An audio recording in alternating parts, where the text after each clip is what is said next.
I wanted to watch the J. Cole is bad at basketball video, but I don't even think I'm gonna get to that video today. I might watch that one after this, but we gonna see. With this, everything you need to know before the 2026 playoffs in NBA. The regular season is now over and it's time for the playoffs. Whether you watched every game or haven't been able to keep up at all, this is what you need to know about every playoff team. I've broken these playoff teams Only into watch some 6 tiers, Bills, and we ain't starting made with the the playoffs. teams that are just happy to be here. We will And if you next stay year until though. the end, you'll hear my prediction for the 2026 champs. This tier is exactly what it sounds like. Teams are just happy to be here and are probably not going any further. The Clippers already accomplished their 2 main goals this season. Get younger by trading James Harden and Ivica Zubac for Benedict Mathurin and Darius Garland, and make the play-in so OKC does not have a great pick. This team is still too old and slow to keep up defensively, and they don't have another reliable scorer alongside Kawhi Leonard. The biggest storyline surrounding this team will be what happens in the Kawhi Leonard case when the offseason comes. This is a lost year for Golden State, with Jimmy Butler out for the season, and then Steph Curry went down with a knee injury, Oh yeah, which it's is why over for Golden Golden State has State. slipped down in the standings. This season is a win if they luck into a top pick and Brandon Pochevsky does not get locked into an expensive contract. After a mediocre start, the Blazers ended the season really strong. Since March, the Blazers have the second best defense in the league. With a plethora of great guard and wing defenders, they like to push up really high and make the ball handler work. Danny Avdija has also continued to build his game up as a great slasher, especially on a team with minimal shooting. But besides him, the Blazers don't have enough ball handlers to keep up with good defensive teams. The Heat have had a great season given their roster. Spo has revamped the offense to become much more ISO heavy and fast paced, and most will remember the 2026 Heat for a historic game from Bam Adebayo when he scored 83 points against the Wizards. But this team is just not talented enough to give anyone a scare, even with a coach like Spo running the show. I ain't This gonna lie, next Bam could category is drop called 100, and mid I'm for teams still that not didn't walk putting into the Heat in the playoffs but finals. are very obviously mid. The Magic might be one of the most disappointing teams in the East. Despite adding Desmond Bane, who's had a good season, their offense is still below league average. The main reason is because of their inability to attack the basket. Banchero and Wagner are both huge, but they're not quick, so they have a hard time creating good angles around the rim. This team seems like they have the personnel for the postseason, but their offense is just too clunky for them to make a real run. This postseason determines if Jamal Mosley is fired in hopes of getting a coach that's more offensively inspired. A lot of good things happened for Philly this season. Is Their first-round Embiid pick, out for DJ this? Edgecombe looks like a great piece for the future. Joel Embiid actually played for decent stretches of the season and has started to look like himself again.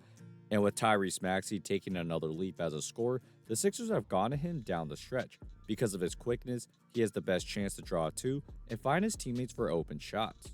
But this team is just not strong enough defensively. Joel Embiid is not laterally quick enough to be the defensive anchor he was in the past, and his team is just too old and small to really hang with any of the East contenders. Watch for teams to try to go small to spread them out, especially at the end of games. The Toronto Raptors are also one of the pleasant surprises in the East. Once known only as a scorer, Brandon Ingram has become one of the better defenders on this team. You pair that with one of the best defenders in the league in Scotty Barnes, and that's how the Raptors have the 6th best defense. Barnes is one of the most versatile wing defenders, as he can guard 1 through 5, and Ingram does a great job using his length to play the passing lanes. They have other gritty defenders, most notably Jamal Shed, who has been a great spark off the bench as well. The problem is, this team just doesn't have enough on the offensive end. Barnes and Ingram both aren't great shooters, so they like to operate from the mid-range area, and the Raptors just don't have enough shooting around them to really give one of the East teams a real series. The Suns look like a really impressive team for the first 4 months, but a cold ending to the season has them in this category.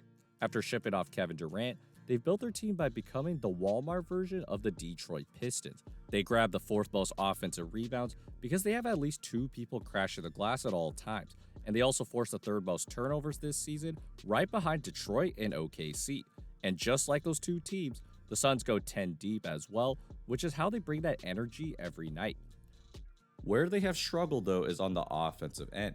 This is a team that plays a lot of pick and roll, but they don't have the elite playmaking to be playing this style.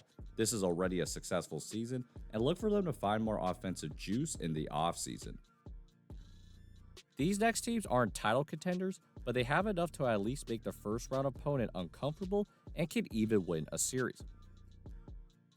The Hornets been going crazy. Here's a crazy stat That about bitch the LaMelo Charlotte been going. Hornets. When their normal starting five all play, they are 27-7 as of the end of March, and it's for good reason. This team goes as far as LaMelo Ball goes. Because he's the only passer on this team, they love to initiate guard-to-guard screens because a screener can then choose what to do. Here the Hawks are in a 3-2 zone, so Knipple and then Kalkbrenner are both up, trying to set screens for LaMelo. Now Knipple has the choice to set the screen, but he sees all this space on the wing. So he just slips that screen to move out there. No Hawk player can pick him up in time, and that's just too easy. This has been Charlotte's go-to action, and a main reason they have a top 5 offense to start 2026. Moussa Diabate is also their one-man defense. The Hornets' perimeter defenders aren't great, but what they'll do is funnel the ball handler into Diabate, who then can clean up the rest. He's also been great at guarding multiple things at a time, and it's because he can read the player's instincts and then make the right play accordingly. Their biggest weakness, though, is their lack of size. Diabate and Kalkbrenner are both very lanky, so they will have trouble dealing with bruiser type of bigs. Also, with so many defensive responsibilities shouldered to them, look for opposing teams to bring them out and then find guys in the paint. Assuming they get out of the play-in, this team's offense is very potent, but how their bigs hold up will determine how far they can go. The Atlanta Hawks enter the playoffs as one of the hottest teams in basketball, making Jalen Johnson their primary playmaker and getting Nickeil Alexander-Walker from free agency has paid off. But the biggest key to their success is actually Dyson Daniels. What makes Daniels interesting is that he shoots less how than did they 20% get Dyson Daniels line, from the but he's Pels? impacted the offense in so many other Who we ways. got?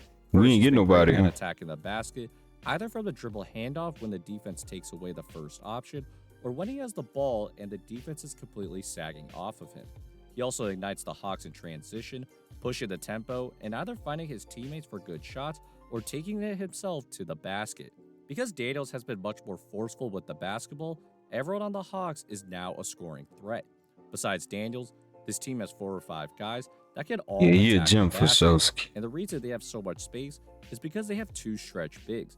Onyeka Okongwu shoots 38% from the 3-point line, and when he goes to the bench, the Hawks could slot Jock Landale into that same exact spot.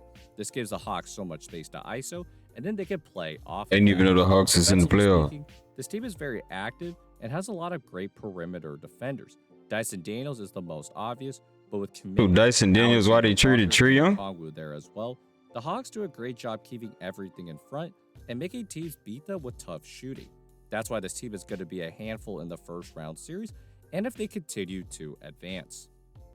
This next category are teams that have a lot of talent but have been disappointing and are likely heading home earlier than expected.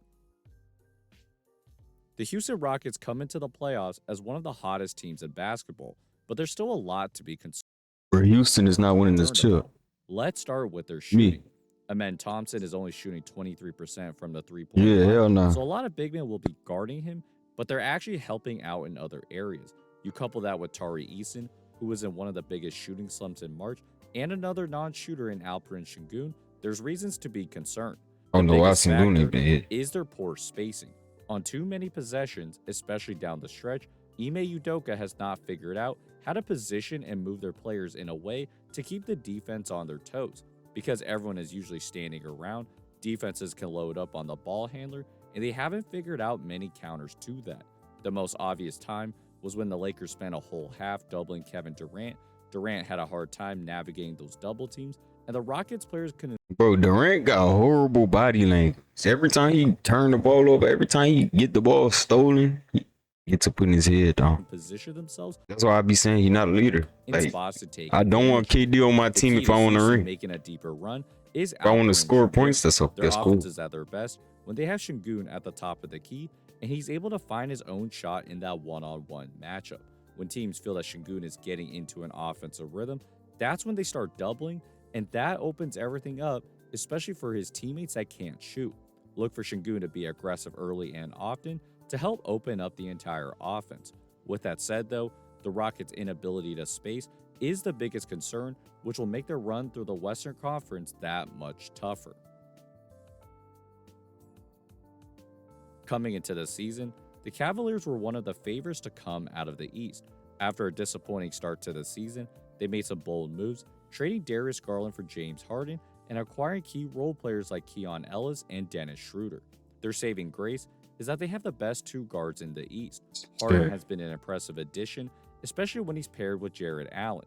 Allen's very good at just finding soft spots on Harden drives, and Harden does a great job finding him in those pockets.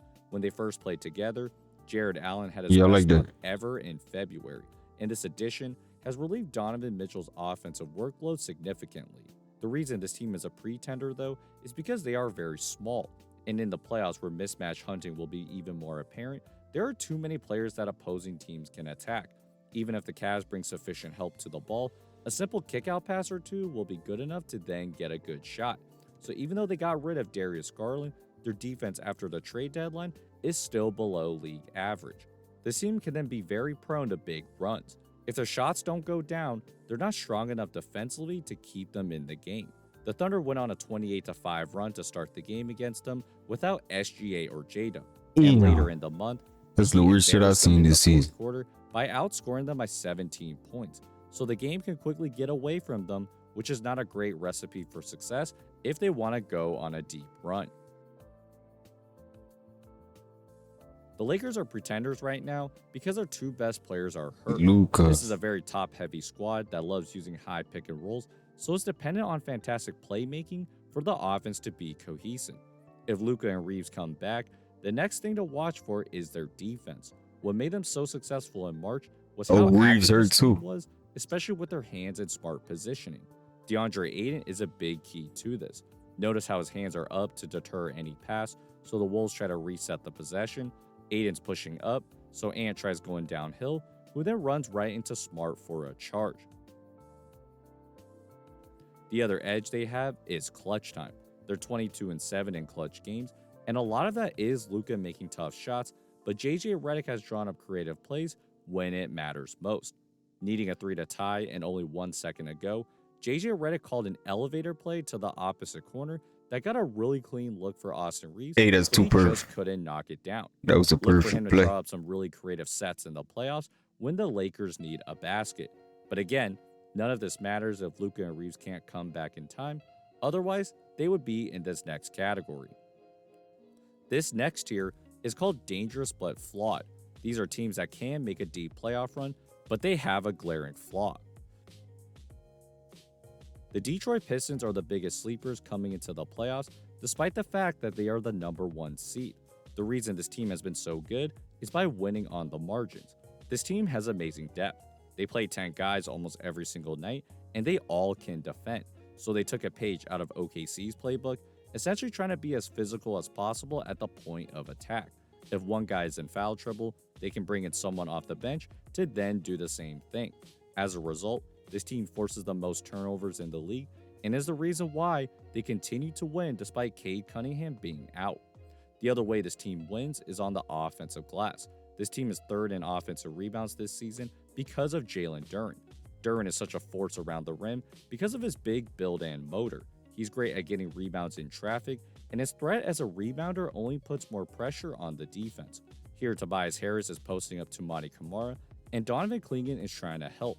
As Harris starts to shoot, Clingan seems to be in good position, but Duren uses his left arm to tip the ball to himself, and that allows him to score at the rim. The main concern is their lack of shooting. Besides Duncan Robinson, they have very streaky shooters in Kevin Huerter and Tobias Harris. So just like against Houston, big men will be on their non-shooters and then just camp out in the paint. This was most evident against San Antonio, with Wemby just roaming off and getting in Cade's way enough to make it tough on him. Based on how they shoot or how they space the floor will determine if this team can make the finals. The Knicks came into the season hiring Mike Brown and Thibodeau in hopes of playing with more motion and pace. They have done that by making Karl Anthony Towns a passing hub, allowing him to either run dribble handoffs or let him find cutters at the basket. This creates tons of misdirection.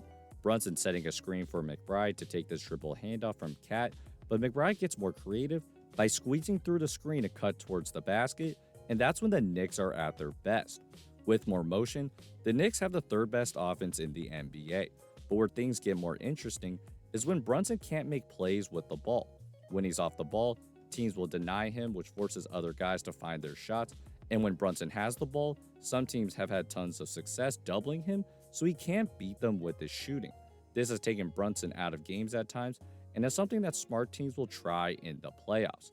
The other main factor is how Brunson and Cat will hold up on defense. Last year, the Pacers picked apart the Knicks' defense because they would put one or both of them in the action almost every single possession. So the Knicks will need to find ways to hide both of them defensively to make the finals for the first time in a really long time. The Minnesota Timberwolves are the team that can beat or lose to anyone. The reason this team is dangerous is because they can play at any pace. When they added Ayo Dosunmu at the trade deadline, their pace jumped from 23rd to 9th for the rest of the season. He's played particularly well with Bones Highland off the bench because they both like to run in transition. And because they can find their own shots, the Wolves suddenly have one of the deepest benches as well. The other factor is the breakout of Jaden McDaniels. His stats on paper don't look like it, but he has expanded his isolation game. When Ant has to get the ball out of his hands, McDaniels is his go-to guy, and it's his improved footwork and balance that has then increased his scoring opportunities around the mid-range and paint. He's also shooting a career-high 42% from the three-point line and has punished teams for leaving him alone. On the other hand, the Wolves are inconsistent because of their passing. No one on this team averages more than 5 assists a game, and it shows when they're forced to pass. On this one, Julius Randle's trying to post Derrick Jones Jr. up, and Kawhi Leonard comes over to double, but Randle's way too nonchalant with the pass, and it gets deflected. This is particularly concerning, especially when teams are going to bring more on-ball pressure in the playoffs. When teams load up, can they space the floor properly and make the right reads to move the defense on a consistent basis? This will probably determine if they can finally break through and make the NBA Finals. Niggas green, niggas us too. Had struggled for good stretches of 2026, but a hot end to the season has them as one of the biggest contenders. The biggest differences this season is their surprising surplus of options on offense.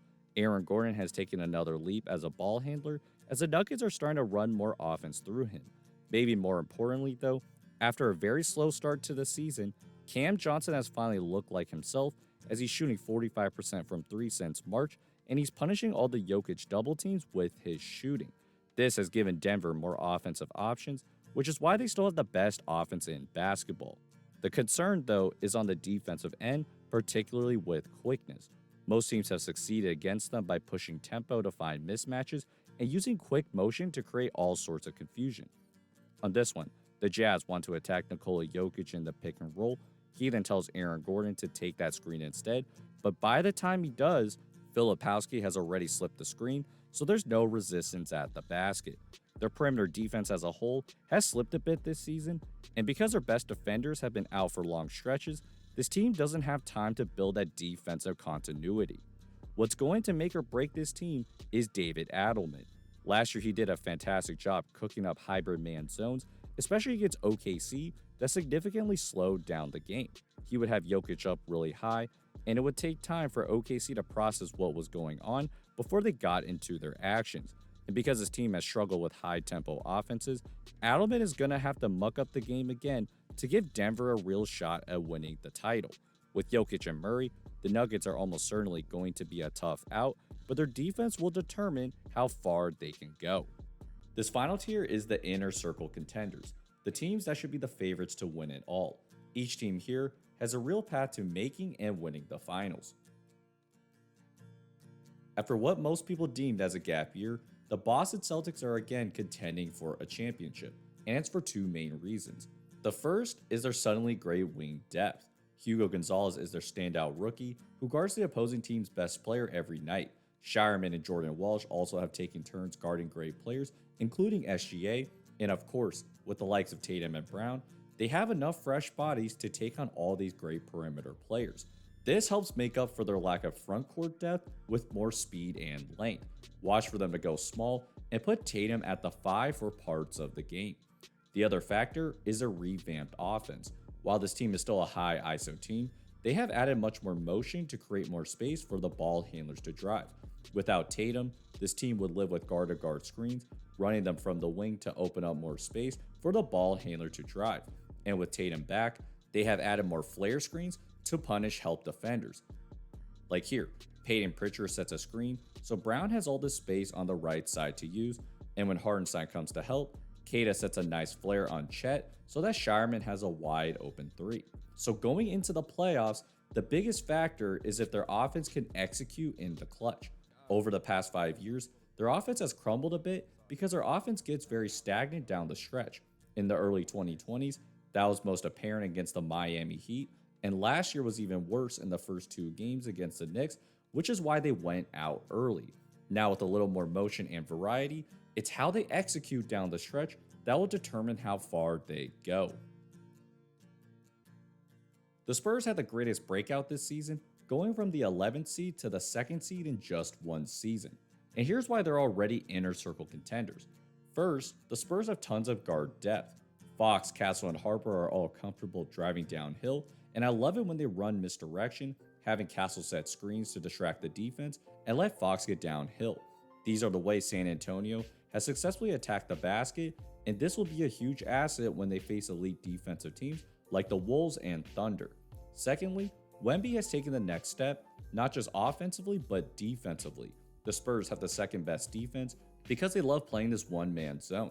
They let Wemby just roam in the paint, while the other 4 guys are protecting the perimeter. He can then attend to anything from the mid-range to the paint, and the rest of the team rotates to the open guy. For example, Wemby is guarding Sam Hauser, who is a 45% three-point shooter, but as White drives, Wemby slides down in the paint, and Vassell then slides down between Hauser and Harper to attend to either guy. White looks like he had a layup, but the alien made him change that shot. The biggest thing to look for is how the Spurs defense handles teams that have stretch bigs. That way teams will then bring Wemby in the pick and roll and drag him out so the paint is much more wide open. Watch for how Wemby himself handles these and if the Spurs have more counters to keep Wemby in the paint. The other factor is the youth of this team. The Spurs would be the youngest team to win the finals if they do, and they also have a very young coach in Mitch Johnson. Just last season, we saw multiple bright young head coaches make some questionable decisions in the playoffs, and Mitch Johnson will be tested in the same way. The Thunder enter the playoffs as the favorite to go back-to-back. Shai Gilgeous-Alexander will win his 2nd MVP and has absolutely dominated in the I think Shai gonna get it this year. Again. Watch for him to go to the sidestep 3 me at the PROLLY. end of games that has buried multiple teams. After an SGA isolation, the Thunder's 2nd best offense is the Jared McCain-Isaiah Hartenstein pairing. McCain and Hartenstein love working together on these dribble handoffs to open up more shots for the guard, and these 2 alone were able to keep the Thunder as a top 10 offense without Shai or J-Dub on the floor. What will truly determine if they can repeat is their overall spacing. At times, this offense gets very stationary, so teams can run all sorts of funky coverages on them. If the Spurs and Thunder meet in the Western Conference Finals, watch for San Antonio to run that one-man zone extensively to take Shai out of the mid-range and force his teammates to make shots. The reason teams can do this is because the Thunder's role players can't shoot. Alex Caruso and Lou Dort have had some very bad shooting nights against some contenders this year, so look for teams to I never bet on Lou Dort to hit no threes. Dare one of these guys to consistently beat them. And that then leads to my championship pick. After looking at all these teams throughout the season, my prediction is the Boston Celtics. In the past, their offense has always just been about hunting mismatches, which was not a great recipe for success. But as mentioned, they've made a lot of good changes to their offense this year. The spacing on each possession looks much better, and they have 4 to 5 different guys that can all attack the basket. This team is just much deeper than the past few years, so they don't have to rely on Tatum and Brown being superheroes every night to win. And it's because of the changes they made to their system, instead of depending on an overly talented roster, that makes them my pick to win it all. So, hope you guys enjoyed this video. If so, please feel free to like and subscribe. For other ways to support, check out my Patreon at patreon.com. Besides that, hope you guys are having a great day, and I'll see you guys next time. Peace. Just gotta make sure I put out this video. Better know what you're doing when you going on that mission. I know professional shooters and I get them niggas pissed. But for that drill, they walk down. My young niggas most so sick. I try to teach this bitch a lesson. That little bitches wouldn't list. I tired of lectures. Now I'm sending all these hoes to the tip. I put my city on new swag. Little bitch, check out my invention. When BR niggas get a bag, we heading straight to the dick. I'ma put some diamonds in my dick. Reach for my jewelry, I leave you crazy.